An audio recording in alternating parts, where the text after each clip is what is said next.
Hello and good morning to everyone, and welcome to Behind the Markets. My name is Munyumba Mutwale. I'm your host here as we take you through this morning's Mindset Monday, as we are going through the journey of the 5 weeks of the pillars to growth. So, thank you to everyone who has joined us on social media. We have got a slight technical issue as we did yesterday, but we are currently working on it and we are connecting our main line to our radio line. So, thank you once again. For everyone who's with us, and those of you who are joining us a little bit later, watching on demand on social media through Facebook, LinkedIn, YouTube. Thank you very much, and hello to you at the time or whatever time you choose to join us. So, as I said, Vernon will be joining me this morning. Good morning to you. Give us a shout out. Give us your name and where you're joining us from this morning, this joyous and occasional morning. So, today's conversation, being Mindset Monday, is one where we are going to talk about resistance, where we are going to talk about change. And we're going to go through a few facets of this issue of change. And it is the battle of what we call the growth mindset versus the change versus the fixed mindset, and what everyone tries to deal with when they're trying to challenge what it is what we call a growth mindset versus a fixed mindset. And we're going to go through various parts of it. One, what is change and how is change happening in society today? I will be talking about various things to show you that change has been rapid, change is fast, change is all around us. And that is something that we all have to try and deal with very soon. We'll also be talking about now what it is to have a fixed mindset versus a change mindset or versus a growth mindset, so that you can see the differences. Where are the sources of your growth mindset? Where are they coming from? I mean, of your fixed mindset. Where's it coming from? Is this comfort zone and this desire to be comfortable always coming from? That's something that you want to try and find out today so that you know exactly where to battle it. We'll also be talking about the models and the barriers that you'll be dealing with in the process of change, how to get through this process of trying to make a change in your life, and also various other components of it as well. And also the point of also having people around you who won't change while you decide to change. That's a very, very important thing. That's a very, very important thing that you want to try and deal with as well. How to try and manage this process of change throughout your life and also the people around you. What is it that's causing the people around you to also never want to seek change, and how do you kind of part company with them? And then finally, I want to give you with a few thoughts when it comes to change. The change is not something that guarantees results, because I think that's what everyone's mind gets dragged onto whenever they're trying to deal with this concept and situation of change. Now, if you want to try and get a book that talks about this, it's actually called The Mindset of Success by Carol Dweck. She's actually one of the premier authors on this whole thing, and she is the founder of this idea of the growth mindset and the fixed mindset. And it's actually quite important to use her book as a reference point, but we won't be going through any of it today, but it is something that you want to try and go through because it is, as I said, the premier doctrine on it. So let's get to it. I have a few things I wanted to share today. And as I said, Mindset Monday, the main job of it is to try and pick us up into the right, correct mode of thinking. And remember that the way we think affects a lot of how we are and a lot of what outcomes we shall face. So now going into today, and as I said, sorry, thank you to everyone. Good morning to you, and happy first Monday of April to you too, Priscilla, and to everybody who's joining us. So, as I said, we're going to be talking about the pace of change. I'm going to show you many examples of it: the fixed mindset versus the growth mindset, resistance to change, the resistance to change model, being surrounded by comfort zoners, and my final thoughts on the topic. So, we are following this model here, and this is the one promoted before, and this is the main change model, and that is we're now talking about overcoming the fixed mindset. And a few things to think about, which is pillar two. So last week we did go into pillar one, and it governed our whole conversation for the week about using our learning, our brain as our driver of change, learning about assets, learning about entrepreneurship, learning about finance. how that affects, and also the future of learning and what you should start engaging in while learning. This week, we're talking about learning to improve is better than seeking perfection. There's a big problem here. This is the principles of overcoming the fixed mindset. And the fixed mindset is often a perfectionist mindset. And I was talking with a friend of mine yesterday about the issues of perfectionism, and I'm going to talk to you about that quickly. Fixed mindset also says you are born this way and you cannot evolve. And the fixed mindset is defeated by people asking for help, collaborating with others, and deciding to learn from failure, because failure is a fantastic teacher. I will just quickly go into this conversation about progress versus perfection. Now, one of the reasons why people tend to stay the same is because they're always looking for perfection. They're in the pursuit of perfection rather than in the pursuit of progress. And as a result, they often fail to make any decisions at all, to move, to progress, to go anywhere, because they are stuck at a point of being fixed.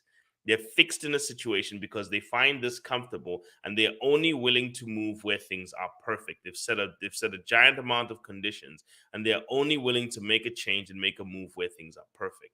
So the first pillar, the first overcoming point that many people have to go through is actually making sure that they get through the perfection desire. And the perfection desire is often driven by just fear. You want everything to be perfect because fear of many things. And we're going to go through the various fears that you are struggling with. But to get back to the conversation at hand, and this has to do with the fixed, sorry, the, sorry about that. This has to do with the principles of defeating the fixed mindset. And this is something that actually does affect a lot of people. Now, the second principle of the second part of it is obviously you are not born a specific way. You have the capacity to learn, and you can always learn, grow, evolve, and change. And this is what many people don't ever want to accept. In fact, if anything, I'd always say a resistance to change is actually just a resistance to learning. And people don't want to feel inferior because of that. And we'll go through some of the things that drive that. And please, by the way, if you have any questions or statements or anything you find enlightening about that, please feel free, drop it in the comment section so that we can actually answer to it, deal with it, or talk to it. So here's a first quote I wanted to kick you off with. And this comes from a gentleman named Michael Joseph Jackson. You may know him. Some refer to him as the king of pop. And he made this perfect song called Man in the Mirror. And the end of the chorus says, if you want to make the world a better place, you take a look at yourself and then make a change. So what happens when people actually make a change and they defeat their resistance to their fixed mindset is that in some way, shape, or form, the world does get better. Change often, not always, but often leads to a betterment of the world, even just by bettering yourself. And in fact, the most effective way for the world to get better is for everyone to start working on improving themselves. If we're all looking for a better GDP, a better country, better economic opportunities, better wealth for the country, we're looking to reduce poverty, it actually boils down to every single individual in this country picking up financial literacy information, picking up entrepreneurship information, picking up career and skills information, and learning hard on how to improve themselves. And failure to learn to improve yourself is actually failing to improve the country, because you are a part of the country. So if you want to make your world and your country better, you have to implement changes in yourself. And don't get fooled by anybody who tries to tell you, no, system, everything has to change first before you can change. Those are people who are often either trying to utilize you for power, or those are people who are uninterested in trying to make you change because they're afraid of themselves having to look at themselves and having to make a change. Now, most of the people who do resist change also, it's not just the individuals who are fearful of change, it's also the people who are kings of the current system who don't want it to change, and they're fearful of change knocking them off their throne. So the question is, how many of you, and ask yourself this question, how many of you, and some of you are in the comment section, you're free to write, how many of you actually want to see a better country? And if you want to see a better country, the question is, how many of you are willing to implement the changes within yourself to contribute to the change of the country? And I've always said this before, that a 10% increase in your revenue or a 20% increase in your monthly revenue or income results in a growth of the Zambian income. When you grow, the nation grows. When you do more, the nation has done more. You may be at a micro level, but that's what that means. So if you want to make the world a better place, if you want to make this country a better place, if you want to contribute to the betterment of your family, your country, or anything, and if you, instead of just sitting there always lobbing things at each other as to how difficult this country is and how hard things are, maybe the question is, how can you start to address the things in your personal life that make it better? If you get out of poverty, for example, that is one less person that is unfortunately on the pressure of the government dime, and that's one less person that tax expenditures have to be on. That's one less family line, for example. If you kick your drug addiction, that's drug addiction that we have to deal with as a nation.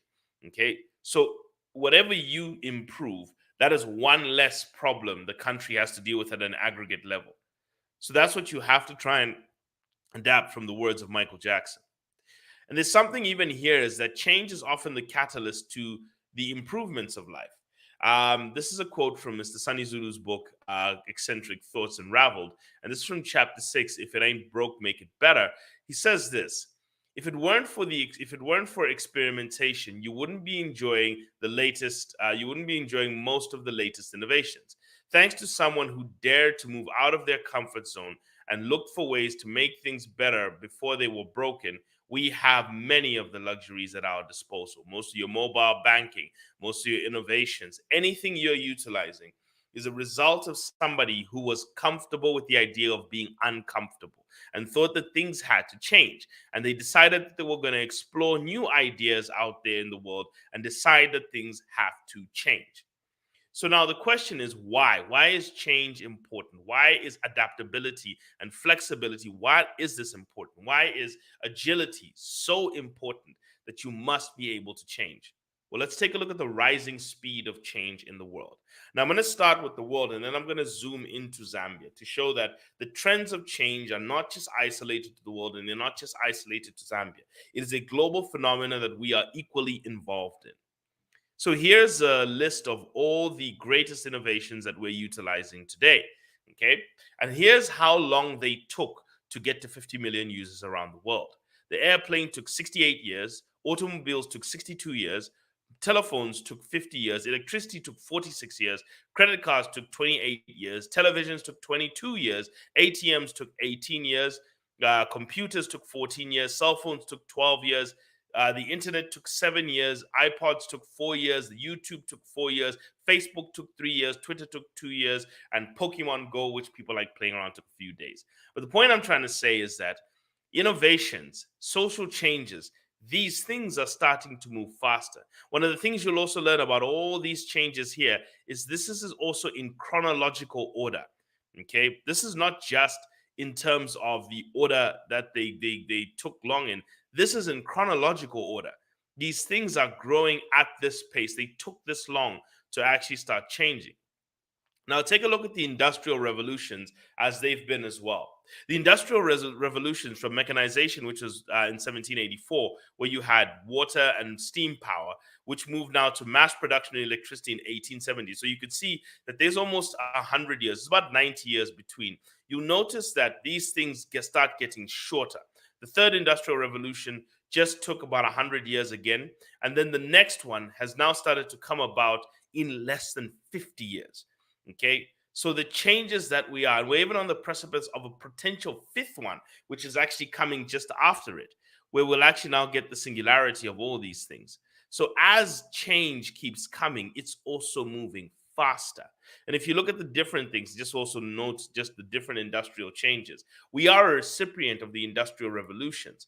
And this is mechanization and steam power and weave looming, then mass production and assembly lines. And the third one was automation, computers, and electronics. And the fourth one now is cyber physical systems. In other words, physical systems connected to the internet and the Internet of Things, networks, connectivity. You can see this is the driver of change. For example, take a look at even in Zambia, where mobile applications for booking transportation have integrated with the physical transportation network and have resulted in lower costs of transportation, or at least controlled costs of transportation, but have also led to a fast growing system. So you can see that these revolutions are happening faster, and they're also equally happening in our country. And this is just to show you now how strong this is. If you take a look at what we call the waves of change, What you'll notice is the impact of change, which is the top, which is the vertical axis, and the duration it took between each wave of change. You'll look at it, or the duration of the wave. You'll see that the duration of the waves are getting slower and slower. From industrialization, that was from 1770 to 1830, then railways and steams took 40 years, then heavy steel production and electricity just took about 45 years. Then the next one was oil and mass production, oil and automobiles. That one came in relatively quickly. So you can see that this one came in relatively quickly and it's steep. Then we're moving into the information and technology age, and biotech and also physical and cyber systems are also starting to come in faster. So here's the reality: change is happening, and it's happening pretty fast. Okay. So one of the reasons you have to be comfortable with change is because you can refuse to change, but the world has accepted that it's going to change really fast. And you have to ask yourself, which side of that change do you want to be on? So here's an example, by the way, of the US system. This is just of America, just to give you an example of how quickly and rapidly social change tends to happen. This is a chart of how each of the issues that went from entering the courts from the first day to actually now becoming an issue that got solved. How quickly did this have to get? How long did this take? Well, if you look at it, you see interracial marriage is something that took 19 years to resolve in the court. Prohibition took 13 years. Women's suffrage, in other words, women's voting rights, took 10 years. Abortion took 6 years, and same sex marriage took 2 years. This is the pace of not just technological change, even the way people are thinking and perceiving things, and the changes between each generation. That's happening really fast. And I'm pointing out America because they are the engine of culture around the world. Unfortunately, whether you like it or not, they are driving a lot of the issues of change around the world. So here it is when you look at it in Zambia. This is an example of how payments systems have gone through rapid revolution. We had mainly paper-based systems of people paying with checks or going to ATMs, and that was majority, over 80% of the time. We're looking at potentially actually 83 to 84% of the time, people were either paying by check or going to an ATM back in 2010, just 12 and a bit years ago. Today, 2022, when we got to the end of the statistics, what is happening is that 50% of payments are being issued by mobile money, 18% by point of sale, and 19% by electronic funds transfer. The things that were dominant 12 years ago in the payment space are only making up 11.5% worth of payments. That is a rapid change in how people are transacting money. That is a rapid change in the way business is being done. These are huge changes happening in our society. Well, if you look again when it comes to change, I'll show you how the labor markets are changing. Look at how the great transition is happening of people exiting the labor market, either from work frustration. At 2012, 50% of young people and just generally adults were in the labor force. Now we're down to 29.5% of Zambians between the age of 20 to 35 in the labor force, and 36% of Zambians between the age of 20 to 64 in the labor force. 35%. This shows you how deep this is going. People are opting out of the labor force. Why are such huge social changes happening? How does it affect tax law? How does this end up affecting labor laws when people have just decided to exit work, okay, and exit the pursuit of it? Look at the rise of entrepreneurship. People are now opting to actually go and build their own enterprise and create jobs for one another. This used to be something that was viewed as a taboo. Nobody encouraged it. They treated it like criminality. 0.3% of Zambian adults were entrepreneurs, people who started businesses that employed more than one person. Now, if you look at today, that number has drastically shot up to 2.5%, 1.8% of Zambian youth, and 3.2% of Zambians between the age of 20 to 64. This shows you how big this thing is happening. So this is a change in perceptions of entrepreneurship, change in direction, change in pursuit of it. These are huge changes in society that are happening. And it also tells you that in the labor force, you cannot just treat your employees a certain way, thinking that they're just going to sit and never go for business opportunities. People can now start moving. And in fact, once I thank you for pointing it out, you didn't mention ChatGPT growth to 50 million users is the fastest currently. It is true. ChatGPT was the latest where you actually are seeing that there are changes happening in society very fast. I'm going to tell you the truth, people. I've been actually looking for things like video curation before, of somebody to actually cut videos, and I've found that there's already artificial intelligence that can curate videos for you, cut them for you, and already start to predict and transcribe a video for you. I can take this video that I'm doing right now, push it through a feed, and then get a piece of software to change it already. That is huge amounts of change happening in society.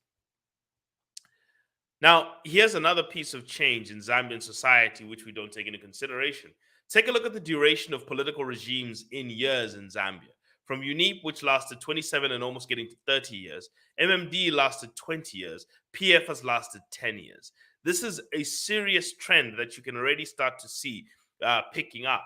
That looks like it can end up going into 5 years. Like, people are literally getting shorter and shorter of fuse with the political parties, and they're not giving them as long as they used to. So this is also a sign of people's appetite for change. Other changes that you're seeing in societies: one, the rise of women in the workforce in Zambia. Zambian women are equal earners to Zambian men, especially in the formal sector. You've actually seen that. In fact, Zambian women's labor force participation is only a few percentage points below that of Zambian men, maybe about 3 to 4%. In fact, it's gotten as high as a point where it was almost equalized to 1%. The Zambian woman is in the labor force, or in the university system, is now making up almost half of university people. So the Zambian women are starting to dominate the education system, where we had women who weren't even getting to grade 12. 42 out of the top 50 students in grade 12 this year, or this last year, were women, were girls, back at a point when they weren't even there. The rise of the single parent household. In Zambia, we're starting to see that we're heading towards 40% of children are being raised by a single mother, okay, without ever seeing their father in the home, of which 85% of those children had a father. We had numbers way below 20% at the turn of 1990. Now we're going deep into numbers where we're seeing significant amount of children are being raised without their father present. The rise of the unmarried 20-year-old man. We're actually looking at statistics that are showing that by the year 2050, 51% of men between 25 and 29 will be unmarried, when that number was just in the teens a few decades ago. So we're already seeing that these are rapid social changes. The rise of social media and the internet as the premier news source between 2012 and 2020, according to Afrobarometer and according to old data, we've actually gone from a world that was 60% radio. Now we're actually at a point where we are 37% internet, and that one is actually becoming the leading source, especially social media.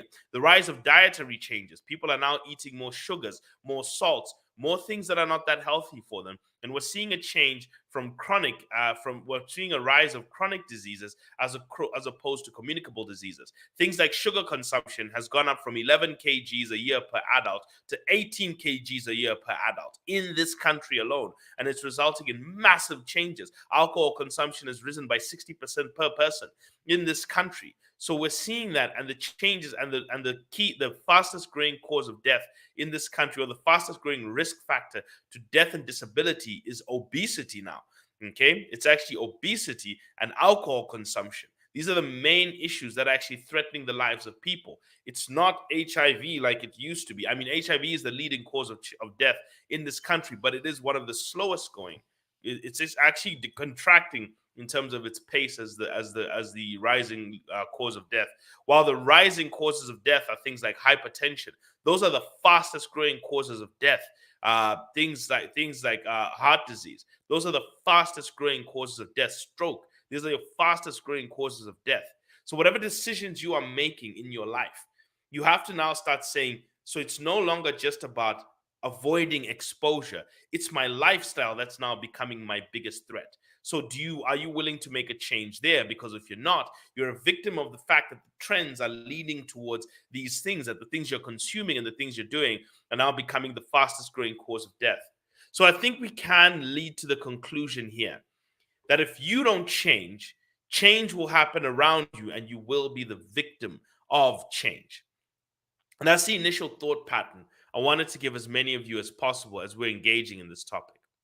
So let's have a conversation about the growth mindset versus the fixed mindset. And obviously, this, as I said, this comes from Carol Dweck. Carol Dweck, who actually pointed this out. And I wanted to just quickly point out one quote that she actually gave from her writings regarding having a growth mindset. And here is the first point that she puts out here. She says, in a growth mindset, challenges are exciting rather than threatening. So rather than thinking, oh, I'm going to reveal my weaknesses, you say, wow, here's a chance to grow. And that's a different mentality. Same challenge, different approach to it. So let's talk about the growth mindset and the fixed mindset and the 10 factors that differ between having a growth mindset and having a fixed mindset. So let's take a look at challenges. The growth mindset views challenges as opportunities, while the fixed mindset does everything in their power to avoid any challenges. They don't want to see difficulties. The growth mindset acknowledges and embraces that they have weaknesses. The fixed mindset shies away from things they don't know for fear that it will expose their weaknesses. The fixed mindset cannot handle criticism or any feedback and any constructive criticism to try and help it, while the growth mindset learns to give and receive constructive, people, let's also use that word correctly, constructive criticism, not silly trolling and silly debating, constructive criticism. Because one of the key ways you need to be able to have a growth mind is to be able to sieve out what is constructive and what is silly. 90% of it is just noise. What is the signals of constructive criticism? The fixed mindset sees intelligence and talent as static and does not develop post birth. They see themselves as saying, I was born this way. This is how I'll be. This is the only thing I'm good at. Okay, that's it. While the growth mindset sees talent and intelligence as dynamic and ever improving. They look at themselves and say, how can I keep improving this? I cannot just sit in one place. The fixed mindset says, do not carry out any actions without seeking approval. The growth mindset prioritizes learning before approval. Sometimes you're going to have to break a few eggs. I think Sunny Zulu, in his book Eccentric Thoughts, actually talks about sometimes where you do need to break some rules. Okay? The adherence to rules, all this, and I know I'm saying go and break the law. When you get arrested, I won't be there. Okay, those are your choices in life. But I am telling you that that a lot of people who have gotten somewhere broke a rule because they realized that rule was not good for society and they had to change it. They didn't break a rule because of their impetuous ability to control themselves. They broke a rule because it was important to society that rule had to be disregarded. The other thing is that a fixed mindset focuses on only improving themselves, while a growth mindset focuses on the process instead of the end result. A fixed mindset says, I need to have the result of improvement, while the growth mindset looks at the process of improvement and embraces the process, trusting that it will probably result in the things they're looking for. A fixed mindset is threatened by the success of others, while a growth mindset is inspired by the success of others. So being a hater does not give you a growth mindset. Don't pride yourself on being a hater. I know it's something on social media today. Being the hater gives you so much attention, it gives you so much clout in society, but you're really just a nuisance. Okay? And you're not doing anything to yourself. You're just getting everyone stuck in the same place. And you're actually making a lot more people afraid to try things because you have to live on haterade. And the most important thing about probably being a hater is that you're just afraid to try things yourself and you'd like everyone to be stuck in your silly little life circle itself. Okay. The other thing also about a fixed mindset is that effort is not regarded as fruitful, while in a growth mindset, thinking of learning is as they think of learning as brain training. So even if I don't get it right, as long as I've trained my mind on something new. Fixed mindset understands failure as the limit of ability, while the growth mindset sees failure as a growth opportunity. Okay. And finally, the fixed mindset often gives up very easily. The growth mindset persists in the face of setbacks. They easily re strategize, they try new ways. When they fail at something, they recoup, retreat, recover, and then they come back with a different approach. So these are the differences. Now, just in the comment section to as many of you as possible, how many of you can identify at least 3 fixed mindset issues that you have. It would be nice to see. You don't have to write which ones they are. Just you can put up your hand in the comment section to show how many of you can identify at least 3 fixed mindset issues that you are facing currently that are getting you away from the growth mindset, and which areas of your growth mindset do you need to now start adapting to. So, because today at this point, I want to try and go through the model of resistance to change, okay, and why people resist change, because this is usually where the issues come from. Why do people resist change, and where does it come from? So let's take a look at where do your comforts come from. So this is just something that I picked up from, and this is actually from a Bible verse. This is God talking to Elijah when he was under attack, and I was looking at the things that comforted Elijah, and I started to understand what are the things that comfort somebody. Where does comfort or resistance to change come from? Well, the first place it comes from is culture. A culture you have adopted, a way of doing things, a culture you've adopted of on your workplace of paying by check when you can see that people pay by mobile money or receiving money by mobile money. You don't want to receive payments by mobile money because your systems are developed along cash management and you don't want to have to change them. Or your people do things a specific way and you just keep passing this culture down. Culture is actually one of the reasons people don't change fast enough, because a culture, a workplace culture, government culture, all these cultures are often the reason why we see resistance to change. It's the core, it's the bedrock, it's the first problem that so many societies face, is changing and adapting their culture to ensure that they can change and adapt themselves. The second one is competence.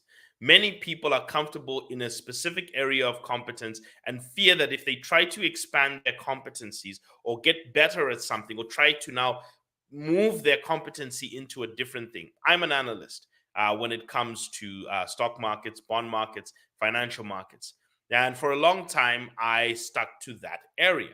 I never branched out and utilized that skill in areas like media. I never branched out and used that area in that skill in other places. I never branched out and went into teaching. What I found is that by being able to go into these slightly uncomfortable areas where I wasn't comfortable at the beginning, it actually grew me. It actually has given me more opportunities. So even just simply taking your competency and applying it into a new zone and trying to see how it can work there, those are the places where people often struggle. Third reason why people struggle with resistance to change is companionship. They often feel that that why the way they are or the things they have to keep doing are the things that will allow them a companion, or they view their current set of companions, be it their friends or their lover or their spouse, as a person who they if they change, if they try and change something or they try and change with the times, they'll lose these people. So fear of being alone. Community, fear of being accepted by a community. One of the biggest desires of people is trying to belong.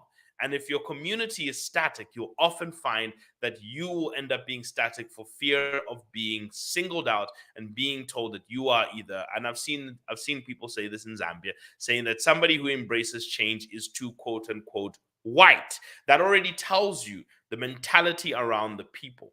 Okay, this thing is meant for these people, not us. So there's that mentality. Correction. Some people resist changing certain things, and you become comfortable with certain things because you view it as a path of correction against something that happened in the past, either the country's history, your personal history, or something. You don't want to get rid of it. Concealment, the things that are able to cover up your weaknesses, you get very comfortable with them, and you don't want to start having to take those things off because they expose your weaknesses. You don't want to have, maybe you've got a weakness in public speaking. So now taking yourself from being a backroom analyst to maybe having to go out for the company and go and become a radio presenter or go and actually do a radio show for and on behalf of the company, you don't want that to expose. So being in the back office was this concealment of the weakness of your speaking skill, for example, but you don't want to have to expose it because that'll make you feel inferior and you're afraid of that.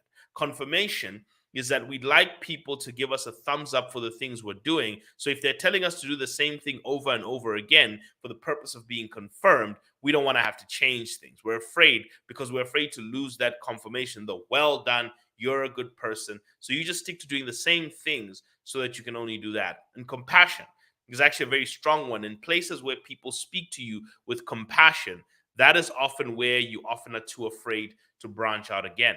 Again, if you see any of these, once again, go into the comment section, put your hand up. If you can note out at least one of these 8, where you can say, okay, so this has actually been driving a comfort in this area, a comfort in that area. So you can just point that out and see how that's worked out for you. And this is the moment you start to write these things down, you start to know the devil in your life. So we actually came up with a model a long time ago because we're dealing with this for financial clients of what are the things that resist change. Where does it come from? So there are 3 things that block you from enacting change. 4 barriers that present a hurdle inside you to change, and 10 battles you will often face or that you fear facing when it comes to change. Okay, so let's start with the 3 change blockers. Change blocking often leads to delay. Okay. Everything is about making you delay the implementation of change. And it comes from 3 things. You're either discouraged, you fear being disapproved of, or you doubt yourself. So these 3 things are the reason why most people say, I'd rather not implement this. I'd rather not start that new learning course. Why should I start a short course on learning social media marketing when I'm pretty good already at television marketing? And even though you can see that the television is literally evaporating in daylight, but you've chosen not to try and learn how to take your skill and apply it onto social media. Why shouldn't I just stick to my current newsroom skill when there's a whole world of news feeds on social media who I need to try and become on? That's something else. So these are external voices often that speak to people to not change. The 4 change barriers that a person deals with is identity, attitude, focus, and principles. Most of the people don't see themselves as the person they want to become, so they refuse to make any changes. So the first problem is not being able to see who you'd like to become. I'll tell you one of the best examples of this model of change is the nation of China. When China decided that China in 1949, a peasant rice farming nation with 99% of its population in poverty, makes a declaration by the year 2049, they are going to become the number 1 economy. When they identified as the number 1 economy, they decided that they needed to start making some changes. Identification as something different from what you are exactly is often the reality of how to make a change. Okay. The second thing is attitude. And attitude comes down into the word humility. Now, we use the word humility incorrectly in this country. And Rick Warren cites humility as not thinking less of yourself, but thinking of yourself less. And when you think of yourself less, you do 2 things. You serve more and you learn more. Those are 2 things that happen to people who opt to now think of themselves less and think more of the grander society. They serve more and they learn more. And if you serve and you learn more, you're most likely to grow more. The third thing that you're looking at is your focus. Your influences that come into your life, be it your friends and the media that you consume, will determine the way that you think, which will determine the way that you act. So if you want to try and change that, the first thing you need to change is your influences. Okay, so go through your timeline. What needs to change? What am I consuming mentally? What books am I reading? What TV shows am I watching? If you change your mental diet, you'll probably find that the change starts to exhibit in any other ways. So change your identity, change your attitude, change your focus. And most of the reasons why people fail to change is because they believe certain things. They are principles of life that they're operating in that make them believe that certain things will never come to life or they don't have to worry about them. So change your principles. These are 4 mental areas you must change. So what are the battles that you fear going into whenever you have to face change? Well, the first one is you fear changing, losing control. Okay? So whenever you're in a situation, right now you have control. Now you fear changing, losing control. I've seen people holding piles of cash, even while inflation is moving at 20%, 10%. When inflation is literally ripping a hole through their money, they're holding 500,000 kwacha in cash. And I've told them, put that money into assets, put it into bonds, put it into stocks. It needs to get working. And their biggest fear is, I'm afraid that I don't have control over the stock market. I don't have control over the bond market. So they already fear losing control. And it also comes from a principle driven misunderstanding. So those four barriers, by the way, are the things that you need to work on that help you battle these 10 battles of changes. The second one is the fear of the unknown. So you're going into an area where you don't know things. Well, then, if you are humble and you don't know, you're okay with not knowing, and you will adopt a learning mindset, the fear of the unexpected. Okay. Yes, something unexpected, an unexpected consequence may happen to you. But if you focus on the fact of what you are doing, you can often get through those unexpected events. Principles of unexpected events is that they tend to pass, they're often short term. The fear of loss of status, usually that comes from a lack of identity. So you've wrapped your status into maybe a specific job that you have, you've wrapped your status into a specific amount of cash you have in your bank account as opposed to assets on your balance sheet. You've wrapped your status according to a bunch of physical things that you own, which are actually liabilities, but you think they're assets. So now you're struggling in society. So, where have you placed your status as opposed to an internalization of your identity, an understanding of who you truly are outside of those things? That is often why you fear losing status. So, you try opt to guard yourself from where your change may come from. Fear of discomfort, that's a serious one. People don't want to feel uncomfortable. But if you're humble enough, you're okay being uncomfortable for a while. If you know your identity, you're okay being uncomfortable for a while. Okay, humility allows you to treat discomfort as learning opportunities. Fear of added responsibility. Well, comes from an identity. When you assume an identity, you're okay with the responsibilities that come with upholding that identity. So if your fear of added responsibility is that I don't want to save it, I don't want to become a millionaire, or I don't want to have to now start saving and budgeting every single day if I want to start building wealth. What's this stuff you're asking me to do?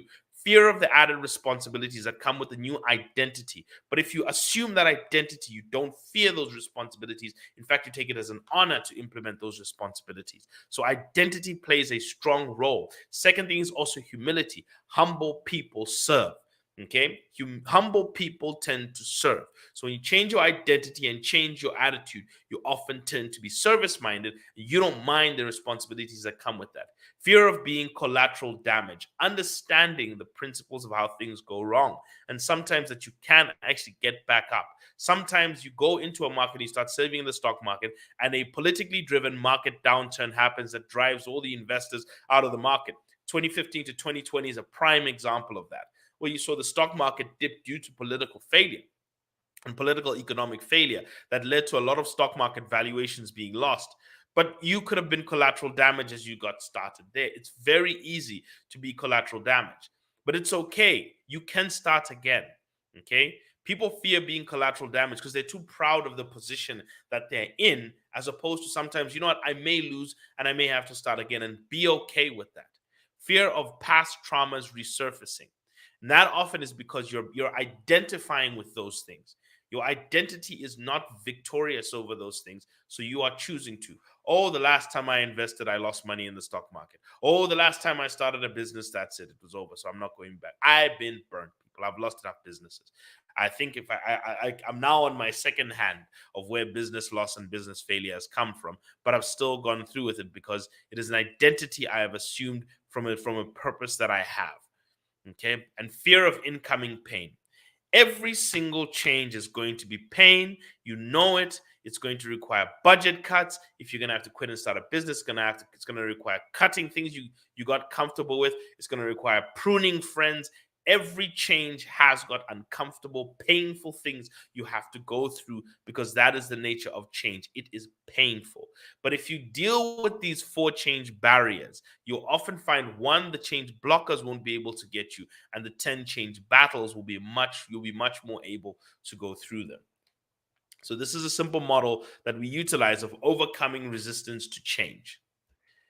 So a lot of people also have a fear of being judged. And here's a quote by Theodore Roosevelt that said, "It isn't the critic that counts, nor is it the one who points out how strong the man stumbles is, nor or where the doer of deeds could have done better. The credit belongs to the man who is actually in the arena, whose face is marred by dust and sweat and blood, who strives valiantly, who errs, who comes short again and again, because there's no effort without error and shortcoming. But who does actually strive to do these deeds? Who knows the great enthusiasm, the great devotions, who spends himself in a worthy cause, who at best knows in the end the triumph of high achievement, and who at worst, if he fails, he at least fails daring greatly to go. Daring greatly. So this is the place. That is his place.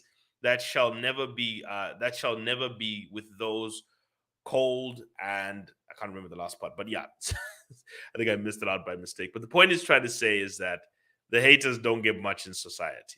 Okay, you can try and make the noise of being a hater, but the reality is it's not going to be much in society. In fact, let me just get that final part. So if he fails, he fails. At least he will fail. At least he will fail daring greatly, so that his place shall never be with those cold and timid souls who never know victory nor defeat. Okay, so the reality is, you people can point out your failures, and this is the one thing people are the most afraid of. That 10 haters are gonna mount on you and tell you, "Oh, you failed. Oh, look at you, you failed." Cool, but they've never succeeded at anything. The majority of people who are going to point out your failures are people who have never succeeded at anything. Okay? The majority of people who make their bones doing that in your life, the people who are going to tell you that starting a business is a fool's errand, are the people who have never started one. The people who are going to tell you that your savings and investment journey, your asset investment journey is silly and you must just eat your money, are people who eat their money constantly. Okay, and they need confirmation by making you join them. Okay, that's the reality. So there is change for purpose sake, change for change sake. Don't just change for the sake of changing. Change for the purpose of it. So I want to add in something here about surrounding yourself with comfort zoners. And I want to show you a quick clip from the movie The Matrix that actually talks about this issue of surrounding yourself with people who are in their comfort zone. And it's a quick little 30-second speech that Morpheus gives Neo. Our enemy. When you're in the Matrix is a system, Neo. That system is our enemy. But when you're inside, you look around, what do you see? Businessmen, teachers, lawyers, carpenters, the very minds of the people we are trying to save. But until we do, these people are still a part of that system, and that makes them our enemy. You have to understand, most of these people are not ready to be unplugged. And many of them are so inert, so hopelessly dependent on the system to protect it. So there it is. That's the statement that he said. Many of the people around you are hooked to the system of culture, workplace culture that you have to just stick with, the system of the basic systems of the place you are, the systems of the country that view the president has to solve all the problems. Many people are plugged into that system, and they depend on its existence for their identity because they have allowed the system and the culture that pre-exists all of them to get them. Whenever I go back, by the way, and I want to go back to these 7 factors of change, these 8 reasons, of why people resist change. And what you'll notice is that many of these have to do with your identity. People are afraid to assume the identity they truly want, so they hold on to it. And what you find is that if you fail to change the people around you, you will fail to change. Some people can, but majority of you will fail to change. Who you've surrounded yourself with will determine how you think. It will determine how you feel about things. It will determine the progress you make. It will determine the exposures you have. You cannot make a change if you are not willing to change the network of people around you, if they are not working in line with what you're talking about. Now, there's an old Bible verse. This is Proverbs 13:20 that says, walk with wise and become wise, for a companion of fools suffers harm. And this is a basic statement that'll teach you that if you want to make changes in your life, you are going to have to start changing people in your life. Now, there was an old study done about weight loss and smoking, where they took two groups of people. One group of people who were losing weight and split them in two. One who surrounded themselves with friends that would not engage in weight loss, and the other one who just directly joined a weight loss community and tried to get into exercise. Take a guess at who persisted with the change. It is the person who persisted and saw the results and the fruits of change after a year. It was the person who was in a community of people that opted to try to lose weight, while the person whose friends were refusing to do so were making them sneak in quick meals. Every time they had to hang out with their friends, they had to eat fast food. So those people who were hanging around people who refused to change themselves failed to change.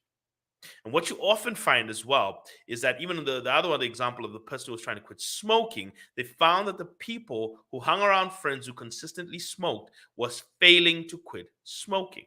Okay. There's certain vices and habits in my life I've had to get rid of, and the most effective way to get rid of them was to limit exposure to the people I was hanging around who were doing those things. Even Simon Cowell, when he went bankrupt, said he knew he was keeping the wrong people around him, and he had to now start changing that circle. So the other big thing that leads you to be comfortable with a way and that leads you to never escape the fixed mindset is the circle you keep. And you must be willing to ask yourself, what is important? I often get asked this question by people, but these are my friends. What am I supposed to do? Tough. What do you want? Do you want to change or do you want to stay the same? That's the options. You cannot have both. You can't be around people who are refusing to change and think you will execute to change. That is not going to happen. Okay, you must change the circles to fit where your destination is going. That is the truth about life. So if you want to start something, perhaps maybe surrounding yourself with people who fear starting something may not be the wisest place to get a start from, because you're just exposing yourself to people who are going to drown you in nothing but their fears and their inadequacies.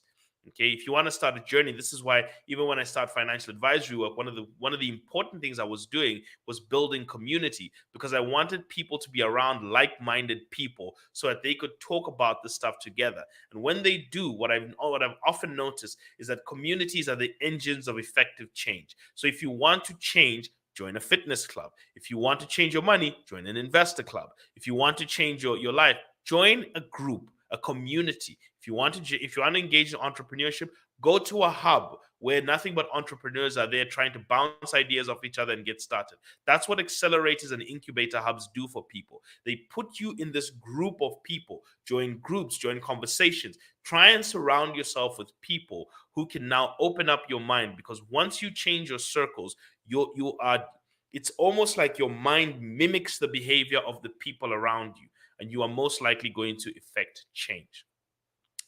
So finally, I want to leave you with the choice of change. And the choice of change was laid out to us by Jesus. Moses was initially the one who laid it out, and he said, life or death is before you.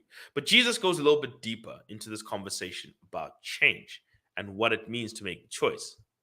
And the choice of change is this: for wide is the gate and broad is the road that leads to destruction, and many enter through it. But small is the gate and narrow is the road that leads to life, and only few find it. But in a more conventional sense, here's an alternative way to the conversation about the choice of change. That you cannot smell or taste or touch. That you are a slave, Neo. Like everyone else, you were born into bondage. Born into a prison that you cannot smell or taste or touch. A prison for your mind.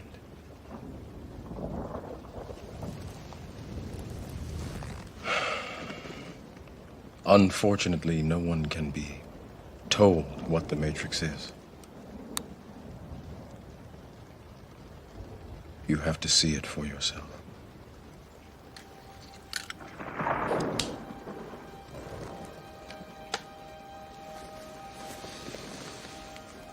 This is your last chance. After this, there is no turning back. You take the blue pill. The story ends. You wake up in your bed and believe whatever you want to believe. You take the red pill. You stay in Wonderland. And I show you how deep the rabbit hole goes.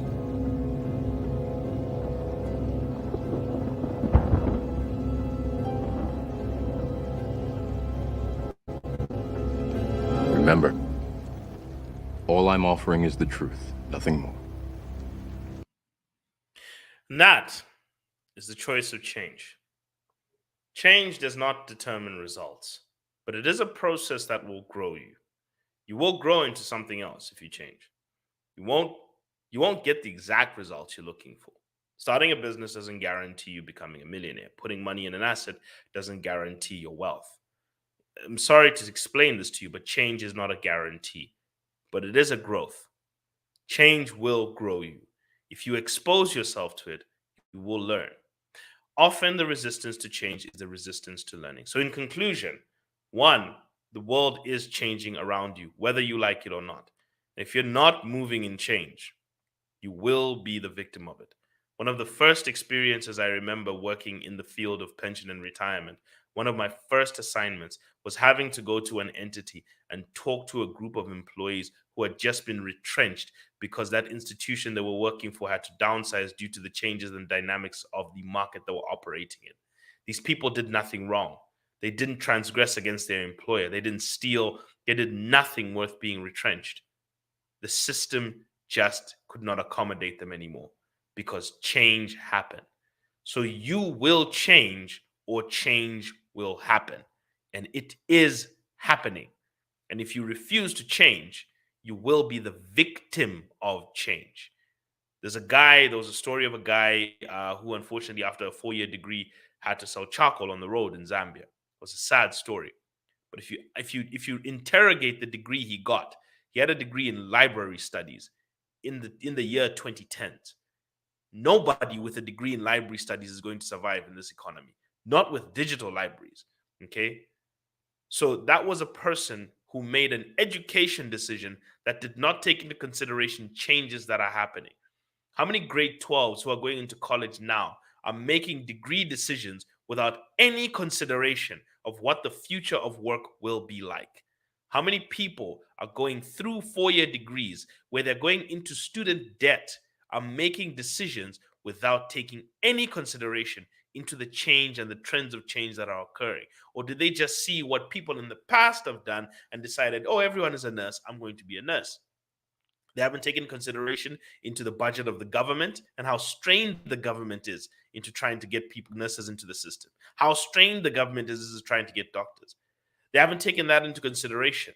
So nobody is making decisions with the future in mind. They're making decisions solely based on the past, and they cannot see which direction things are going. So change will happen, or you will change. You have to make that decision, or else you will be a victim of change and never a victor of it. Look at where the sources, ask yourself this question. Of the 10 principles of the fixed mindset and the growth mindset, how many are you struggling with? Make an active decision to deliberately practice changing in the areas of the fixed mindset versus the growth mindset. Your 4 internal barriers to change. Do you have the wrong identity? Do you have the wrong attitude? Are you hard to teach because you decided to be either too proud, you don't have that humility to learn, the humility to serve, you don't want to put yourself in a service position because it's lowering yourself. I've heard people say things like selling sounds like begging, so I just don't want to do it. And that often leads people to the resistance to doing business. And I've heard that said a lot, especially in the older generation. They've said that to young people. Why do you have to go and beg people for money? That's what you're doing when you're selling. No businesses get built because of that mentality. Unemployed children now become the norm. People are exiting the labor force because nobody created jobs because a whole culture told them that selling is begging. That's a mentality that happened. And that's a thing that passed on and resisted change. So which parts of the fixed mindset do you need to get rid of so that you can embrace a growth mindset if you want to grow? Have you battled the 4 barriers to change inside your soul? Have you dealt with the people around you? Do you know where the source of your comfort zones are coming from so that you can prune them? Go through it. What you'll notice about the top people in the world is that they're often very comfortable being uncomfortable. This week, we're going to go through the fixed mindset and how it affects finance, the fixed mindset, how it affects investing, the fixed mindset and how it affects people going into business. We're going to go deeper into each of these issues as to how being change minded can actually help people through their journeys. But take some introspection. It's the key to this whole thing. So everyone who was with me, thank you for being here in these past 59 minutes. Unfortunately, we were not able to be joined by my teammate, Vernon. We'll be back tomorrow. God bless. Have fun. And please, give us your comments. If you're ready for the path of change or not, give us your comments. Be interesting to know. Have a wonderful day.